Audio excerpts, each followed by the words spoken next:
Voici la nouvelle génération qui est prête à relever les défis du tourisme en République démocratique du Congo. Vous devez savoir qu'à Goma, il y a l'Institut supérieur de tourisme. Et c'est une bonne chose parce que lorsque nous enseignons, les gens, lorsque nous leur formons, nous leur disons que il y a des choses qu'ils doivent connaître dans leur tête. Les relations, mais aussi l'éducation, la formation. C'est très important de faire ce mélange parce que il doit y avoir mariage entre l'État, la population locale et le tourisme. Parce qu'il y a une grande partie de la République démocratique du Congo où il n'y a pas même une brasserie, il n'y a pas des usines, il n'y a pas des industries de transformation parce que la population s'est montrée hostile aux visiteurs, hostile à l'autre. C'est pourquoi nous sommes en train de former la nouvelle génération pour comprendre que nous avons besoin des autres et des autres ont besoin de nous. Souvent, nous vous disons que ce qui est plus important dans le tourisme, c'est l'humain. C'est l'humain qui est plus important dans le tourisme. Parce que tout le monde peut dire que nous avons des bons lacs, nous avons des montagnes, nous avons des rivières. Mais si l'humain n'est pas prêt pour les changements, il n'est pas prêt pour accueillir l'autre, c'est que ses potentiels ne servent à rien. Et parmi ces gens que vous êtes en train de voir, nous aurons des ministres du tourisme, nous aurons les gens qui vont travailler au niveau de la DGA, au niveau de la DGDA, au niveau des polices des frontières, au niveau de l'OCC, des gens qui seront des restaurateurs, des gens qui vont travailler comme des chauffeurs. Tout le monde a sa part dans le tourisme. C'est très important que vous puissiez savoir que tout le monde a sa part dans le tourisme. Parce que c'est l'éducation qui nous montre de bonnes pratiques que nous devons faire. Et je suis en train toujours de vous dire qu'il n'y a pas de territoire touristique. Ce sont les hommes qui en font touristique. Que c'est le tourisme qui paye la conservation. Et sans les touristes, il n'y a pas de tourisme. Nous sommes en train de vous dire que avoir des potentiels touristiques ne fait pas de vous une destination touristique. Et ici, nous sommes en train d'aller un peu plus loin, où nous sommes en train de dire comment les gens peuvent se retrouver dans le tourisme. Parce que souvent, on nous dit que l'éducation et la formation en République démocratique du Congo est incompatible avec les réalités des terrains. Une fois qu'on a terminé les études, on ne sait pas par où on peut être embauché. On ne sait pas par où on va travailler. Donc, on est laissé pour la nature. C'est pourquoi nous avons dit que une grande partie de la population peut travailler au niveau des postes frontaliers. Parce que c'est là que les voyageurs, les touristes, l'hôte passent. Et ces gens-là doivent être très bien formés. Parce que si ces gens-là se comportent mal, les gens qui se trouvent à 100 km, à 1000 km, ils ne verront jamais l'autre.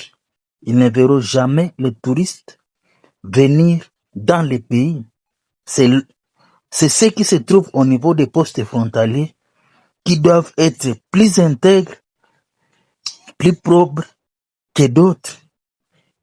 Donc c'est ça l'éducation que nous sommes en train de dire à la jeunesse. Nous sommes en train de vous dire que derrière les institutions de la République démocratique du Congo, il y a des business qui se font.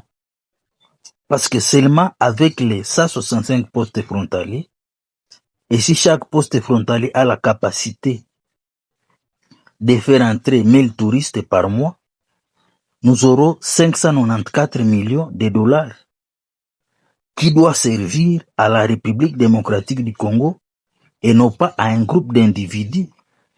Parce que nous sommes en train de dire à la jeunesse que nos prédécesseurs n'ont pas réussi à des choses. La forte centralisation du pouvoir, surtout financier, mais aussi la mauvaise gouvernance. Ça ne sert à rien de vous enseigner des techniques, comment vous allez trouver de l'argent, mais lorsque vous avez de l'argent, vous pensez que c'est pour vous-même, alors que c'est pour la population tout entière. Vous, on vous fait comme des gérants, on vous fait comme des gens qui nous représentent, des gens qui sont dignes de gérer l'argent de la population. Donc, si vous devez travailler pour vous-même, au lieu de travailler pour la population locale, donc le potentiel ne sera pas développé. C'est la même chose que nous sommes en train de vous dire. Il y a plus d'un siècle que le pétrole de la République démocratique du Congo a été découvert. Mais jusqu'à présent, ça sera en 2026, nous n'avons pas pu être capables de faire sortir même un baril de pétrole, malgré que nous avons plus de 52 blocs pétroliers. C'est la même chose avec les gaz du lac Kivu.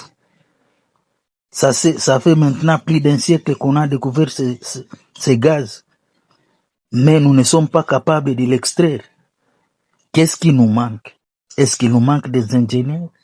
Est-ce qu'il nous manque des gens qui sont capables?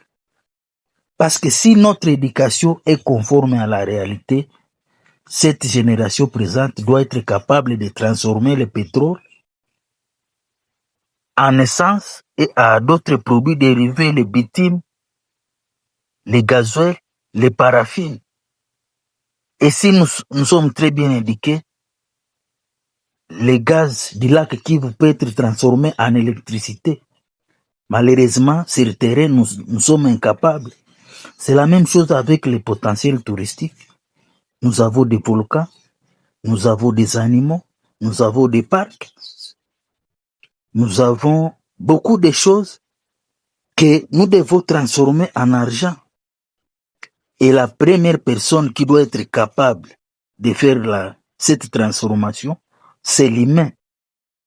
C'est pourquoi j'appelle à la jeunesse de nous aimer les uns les autres, de ne pas prendre les armes et de nous tuer. Parce que avec les armes, personne ne peut venir investir dans un endroit insécurisé, là où il y a la guerre, là où les gens ne s'attendent pas, là où les gens ne veulent pas travailler dans la même direction. Parce que les problèmes que nous traversons, c'est les problèmes d'argent. Les gens ont des difficultés de nouer les deux bouts du mois. Ils ont des difficultés de vivre décemment, malgré la richesse que nous avons. C'est pourquoi nous sommes en train de leur montrer que c'est eux, les ministres de demain. C'est eux qui vont prendre les relais des jeunes. C'est eux qui vont faire la transformation. Donc c'est très important que nous puissions rappeler à la jeunesse que nous devons compter sur eux. Et lorsque nous allons réussir, nous ne devons pas oublier même les gens qui sont très loin de nos frontières. Nous ne devons pas oublier les gens qui ne sont pas près de nos frontières. Parce que nous devons travailler pour l'intérêt général de la population. L'eau, l'électricité, la santé, mais aussi les hôpitaux, les bonheurs et la sécurité. Si nous sommes incapables de donner cela à notre génération présente et à la génération future, c'est que ce n'est pas à nous qui verrons le développement de la République démocratique du Congo. Merci de nous avoir suivis. Rendez-vous dans nos prochaines vidéos.